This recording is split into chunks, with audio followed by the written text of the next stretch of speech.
ಸೂರ್ಯನ ಆಜ್ಞೆ, ಕರ್ಣನ ಪ್ರತಿಜ್ಞೆ.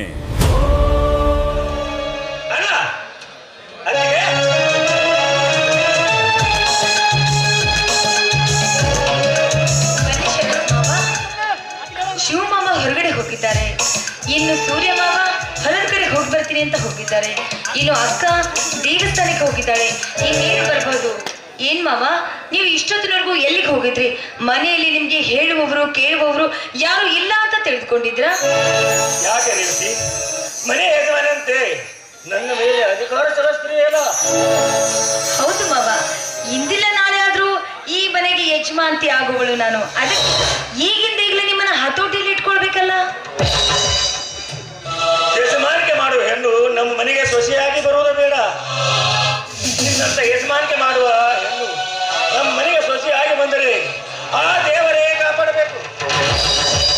ಮಾವ, ಯಾಕೆ ಮಾವ ನನ್ನನ್ನ ಬಾಯಿ ಬಿಡಿಕಿ ಅಂತ ಹೇಳ್ತಾ ಇದ್ರಲ್ಲ? ಈಗಿನ ದಿನಮಾನದಲ್ಲಿ ಹೆಣ್ಣು ಸಿಗುವುದೇ ತುಂಬಾ ಕಷ್ಟ. ಅದ್ರ ಮೇಲೂ ನಾನೇ ಈ ಮನೆಗೆ ಸೊಸೆಯಾಗಿ ಬರ್ಬೇಕು ಅಂತ ಬಂದಿದ್ದೀನಿ. ನನ್ನಂತವಳಿಗೆ ಬಾಯಿ ಬಿಡಿಕಿ ಅಂತ ಮಾತಾಡ್ತಾ ಇದ್ರಲ್ಲ, ನಿಮ್ಮಿಬ್ರು ಅಣ್ಣ ತಮ್ಮಂದ್ರಿಗೆ ಹೆಣ್ಣು ಸಿಗೋದೇ ಕಷ್ಟ. ರೇವತಿ, ಜಗತ್ತು ವಿಶಾಲವಾಗಿದೆ. ಒಂದು ಹೆಣ್ಣಿಗೆ ಒಂದು ಗಂಡು ಆ ದೇವರ ಸೃಷ್ಟಿ ಮಾಡುತ್ತಾನೆ. ಅಂದ ಹಾಗೆ ನಿನ್ನನ್ನು ಮದುವೆ ಮಾಡಿಕೊಂಡರೆ ಆ ದೇವರು ಒಪ್ಪಲಾರ. ಮಾವ, ಹೆಣ್ಣು ಅಂದ್ರೆ ಪೇಟೆಯಲ್ಲಿ ಇಟ್ಟು ಮಾರುವ ಹಣ್ಣು ಅಲ್ಲ. ಹೆಣ್ಣು ಹೆತ್ತವರು ರೈತರ ಮನೆಗೆ ಹೆಣ್ಣು ಕೊಡುವುದಕ್ಕೆ ಹಿಂದೆ ಮುಂದೆ ನೋಡ್ತಾರೆ.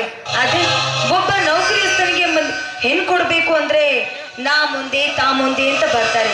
ಈಗಿನ ಕಾಲದಲ್ಲಿ ರೇವತಿ, ರೈತನಾಗಿ ಹುಟ್ಟುವ ತಂದೆ ತಾಯಿಗಳು ತನ್ನ ಮಗಳು ಸುಖವಾಗಿ ಇರಬೇಕೆಂದು ದೊಡ್ಡ ಆಫೀಸರಿಗೆ ಕೊಟ್ಟು ಮದುವೆ ಮಾಡುತ್ತಾರೆ. ಆದರೆ ನಮ್ಮಂತ ರೈತರಾಗಿ ಹುಟ್ಟುವುದು ತಪ್ಪ ರೇವತಿ? ಮಾವ, ಹಾಗೆ ಮಾತಾಡ್ತೀರಾ ಮಾವ?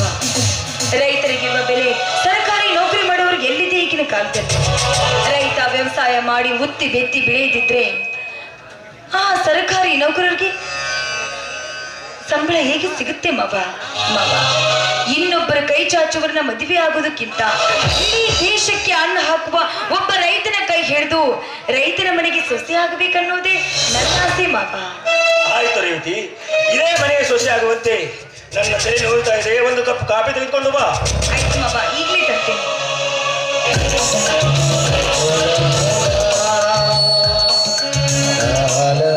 ರೇವತಿಯ ಭಾವನೆ ನೋಡಿದರೆ ನನ್ನನ್ನೇ ಬಯಸುವಂತೆ ಕಾಣುತ್ತಿರುವಳಲ್ಲ. ಇವಳು ನನ್ನನ್ನು ಮದುವೆ ಆದರೆ ನನ್ನ ಬಹಳ ಸಂತೋಷ ಆಗುವುದು.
ಕೆಲಸ. ರೇವತಿ, ಕಾಫಿ ತೆಗೆದುಕೊಂಡು ಹೋಗ, ಜಲ್ದಿ ಬಾ. ಮಾವ ತೆಗೆದುಕೊಳ್ಳಿ ಕಾಫಿ.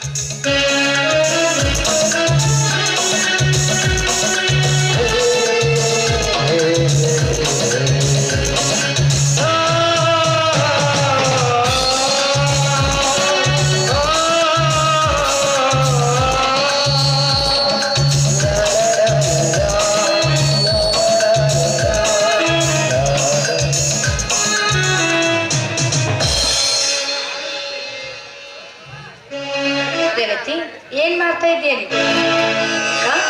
ನಿಮ್ ಮೈದನ್ಗೇನೋ ತಲೆ ಹೊಡಿತಾ ಇತ್ತಂತೆ, ಅದಕ್ಕೆ ಬಿಸಿ ಬಿಸಿ ಒಂದ್ ದೊಡ್ಡ ಕಾಫಿ ಮಾಡ್ಕೊಂಡ್ ಬಾ ಅಂದ್ರು. ಅದಕ್ಕೆ ಕಾಫಿ ಮಾಡ್ಕೊಂಡ್ ಬಂದೆ ಅಕ್ಕ.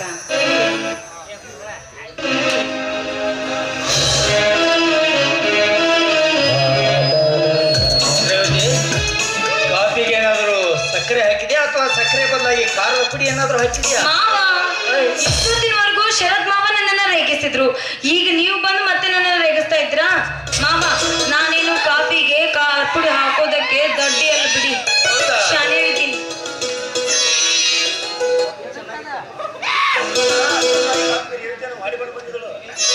ನೀನೇಕೆ ಹುಚ್ಚಿ ಆಗ್ತೇಮ್ಮ ರೇವತಿ? ನೀನು ಸೋದರ ಸೊಸೆ ಅಂತ ಇರ್ತಿ ರೇಗಿಸ್ತಾ ಇದ್ರೆ ನೀನಿನ್ನು ಇಲ್ಲೇ ನಿಂತ್ರೆ ಇಲ್ಲೂ ಗೋಳು ಕೊಡ್ತಾರೆ. ಹೋಗು, ಇದನ್ನ ದೇವರ ಜಗಲಿ ಮೇಲೆ ಇಟ್ಟು ಬಾ. ಆಯ್ತು ಅಕ್ಕ.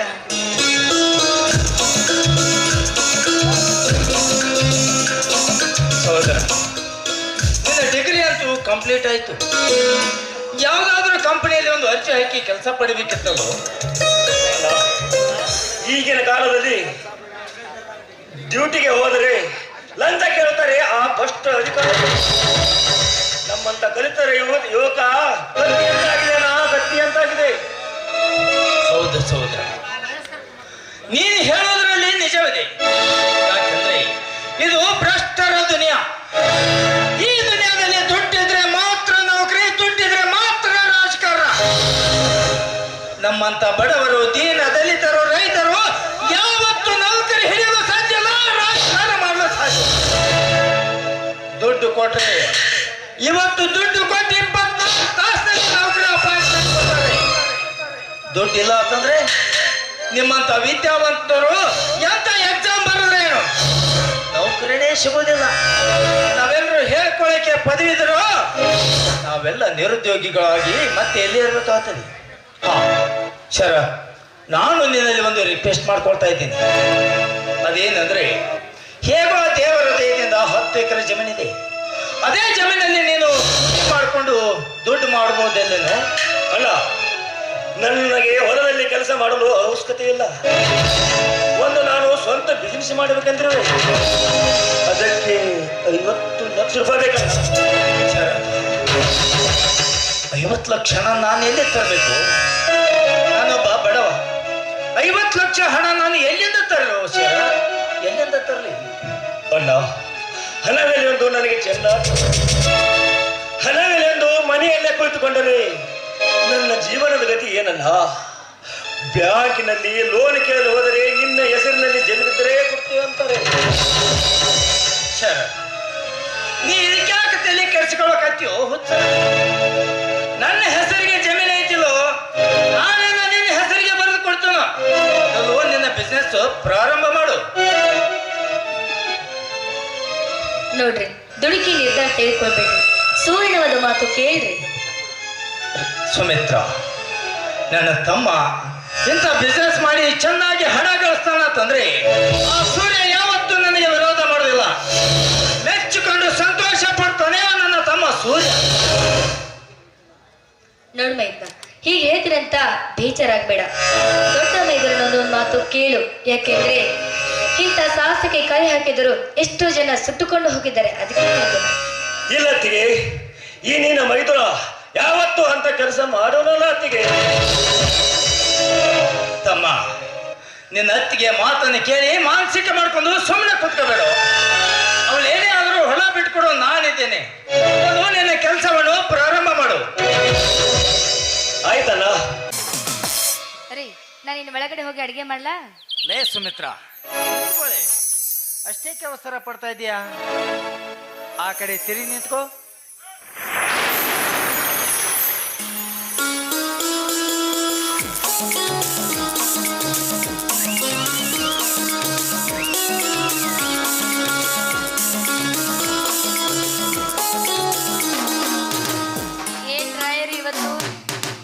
ತೋರಿಸಿ ನನ್ನ ಮರಳು ಮಾಡ್ತಾ ಇದ್ದೀರಾ? ಛೇ ಛೇ, ಈ ಹೆಂಡ್ರ ಬುದ್ಧಿನೇ ಎಷ್ಟು ಇರ್ತದೆ. ಏನೋ ಹೆಂಡತಿ ತಲೆಯಲ್ಲಿ ಮಲ್ಲಿಗೆ ಹೂ ಚೆನ್ನಾಗಿ ಕಾಣಲಿ ಅಂತ ಅತನಿ ಸಿಟಿಯಿಂದ ಮಲ್ಲಿಗೆ ಹೂ ತಂದ್ರೆ ಈ ರೀತಿ ಮಾತನಾಡ್ತಾ ಇದೆಯಲ್ಲ, ಅದು ಇದು ಯಾವ ನ್ಯಾಯ ಕಣೆ? ಆಯ್ತು, 4 ಜನ ಊರಿನ ಹಿರಿಯರು ಕುಡಿಸಿ ಪಂಚಾಯಿತಿ ಮಾಡಿ ಅವರೇ ತೀರ್ಮಾನ ಮಾಡ್ಲಿ ಸುಮಿತ್ರ, ನ್ಯಾಯ ಅನ್ಯಾಯದ ಬಗ್ಗೆ. ನೀನು ಹಾಗೇನಾದ್ರೆ ಮಾಡಿಬಿಟ್ರೆ ಊರೇನೆಲ್ಲೋ ಸ್ವಲ್ಪ ಸ್ವಲ್ಪ ಸಣ್ಣ ಪುಟ್ಟ ನ್ಯಾಯ ಮಾಡ್ಕೊತಿರ್ತೀನಿ, ಅವರೆಲ್ಲ ನನ್ನ ಮುಂದೆ ಅನ್ಕಾಡುವಂತ ಗಂಡ ಹೆಂಡ್ರ ಗುಟ್ಟು ಬೀದಿಯ ರಟ್ಟು ಆಗೋದು ಬೇಡ ಕಣೆ. ರೀ, ತಮಾಷೆ ಮಾಡ್ದಿರಿ. ನಾನು ಹಾಗೇಕೆ ಗಾಬರಿ ಆಗ್ತೀರ ನೀವು? ಈಗಿನ ಕಾಲದಲ್ಲಿ ಮಾಡಿಕೊಂಡ ಗಂಡ 3 ಗಂಟೆ ಹಾಕಿದಂತ ದರ್ಪ ತೋರಿಸುವ ಈಗಿನ ಕಾಲದಲ್ಲಿ ತವರು ನೆನಪಾಗದ ಹಾಗೆ ತಂದೆ ತಾಯಿಯಾಗಿ ಬಂಧು ಬಳಗವಾಗಿ ಆರಾಧ್ಯ ದೇವತೆಯಂತೆ ಆರಾಧಿಸುವ ನಿಮ್ಮಂತರನ್ನು ಆ ದೇವರು ಕೊಟ್ಟಿದ್ದಕ್ಕೆ ಆ ದೇವರಿಗೆ ಅನಂತ ನಮಸ್ಕಾರಗಳು ರೀ. ದೇವರಿಗೆ ನಮಸ್ಕಾರ ಮಾಡುವುದನ್ನು ಸಾಕು, ಈ ನಲ್ಲ ನಿನಗಾಗಿ ಬಯಸುತ್ತಿದ್ದಾನೆ ಸುಮಿತ್ರ. ಬಾ, ಇದೇ ಶುಭ ಸಂದರ್ಭದಲ್ಲಿ ಹಾಡಿ ಕುಣಿದು ನಲಿಯುವನವೇ ರಾಣಿ. ಆಯ್ತು, ನಿಮ್ಮ ಮಾತನ್ನು ಶ್ರೀಮತಿ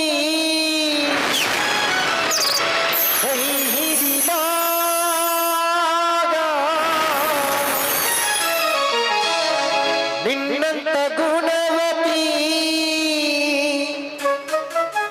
ಜೊತೆಯಾದ ದಿನವೂ ಆನಂದವೇ.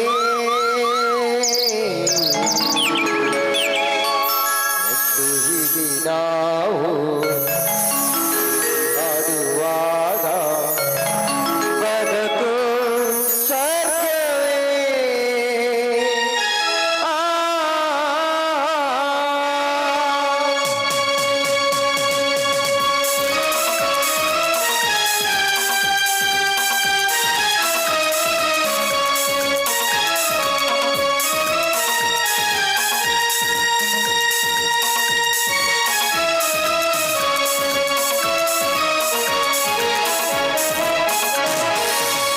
ನಿನ್ನಂತ ಶ್ರೀಮತಿ ಕೈ ಹಿಡಿದಾಗ, ನಿನ್ನಂತ ಗುಣವತಿ ಜೊತೆಯಾದಾಗ ದಿನವೂ ಆನಂದವೇ.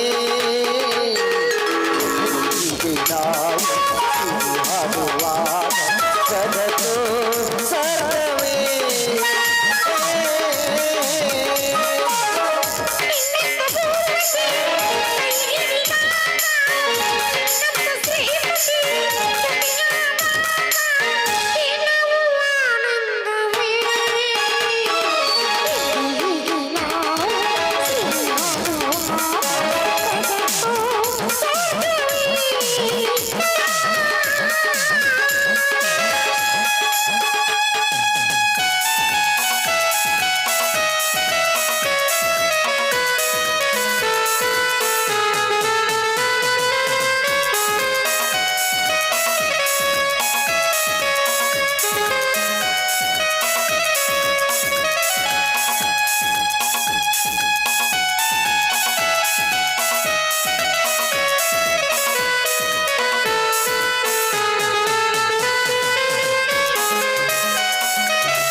ಹಾಡುವ ನುಡಿಯು ಕೇಳಿದ ಸಿಹಿಯು ನಡೆಯುವ ಹಾದಿ ಹೂವಿನ ಹಾದಿಯು.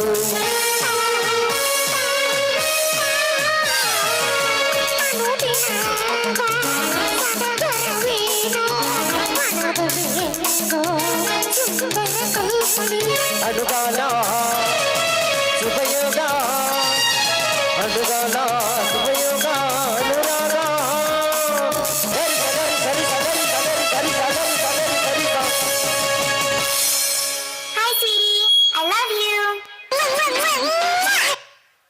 ನಿನ್ನಂತ ಶ್ರೀಮತಿ ಕೈ ಹಿಡಿದಾಗ, ನಿನ್ನಂತ ಗುಣವತಿ ಜೊತೆಯಾದಾಗ ದಿನವೂ ಆನಂದವೇ. ಹೀಗೆ ನಾವು ಹಾಡುವಾಗ ಬದುಕು ಸರ್ವವೇ.